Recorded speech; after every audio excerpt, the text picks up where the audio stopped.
ওম নমঃ শিবায়। বন্ধুরা, অনেক সময় কিন্তু আমরা দেখে থাকি বাড়িতে ঝগড়া ঝামেলা অশান্তি কোনো কারণেই কমছে না। নিজেদের বাড়িতেও অনেক সময় দেখা যায়, আশেপাশের বাড়িতেও দেখা যায় যে ঝগড়া ঝামেলা অশান্তি কিন্তু চলছে।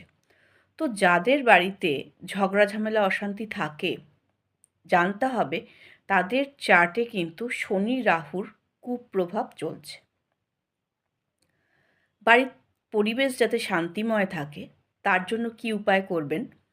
যখন সকালবেলা উঠে আমরা সবাই তো বাসি ঘর ঝাড় দিই, তার আগে ঘরে কিছুটা জিরে ফেলে রাখবেন। যদি রাত্রিবেলাও ফেলে রাখতে চান ফেলে রাখতে পারেন। সবচেয়ে ভালো হয় সকালবেলা উঠে ফেলে রাখুন।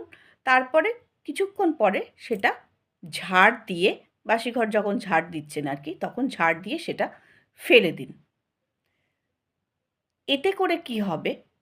আপনার গৃহে কিন্তু শান্তি বজায় থাকবে।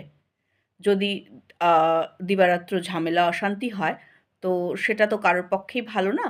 তো সুতরাং এই যে ক্রিয়াটা বললাম, এটা যদি আপনারা ফলো করেন, তাহলে দেখবেন বাড়িতে কিন্তু ঝগড়া ঝামেলা অশান্তির পরিমাণ অনেক কম হচ্ছে।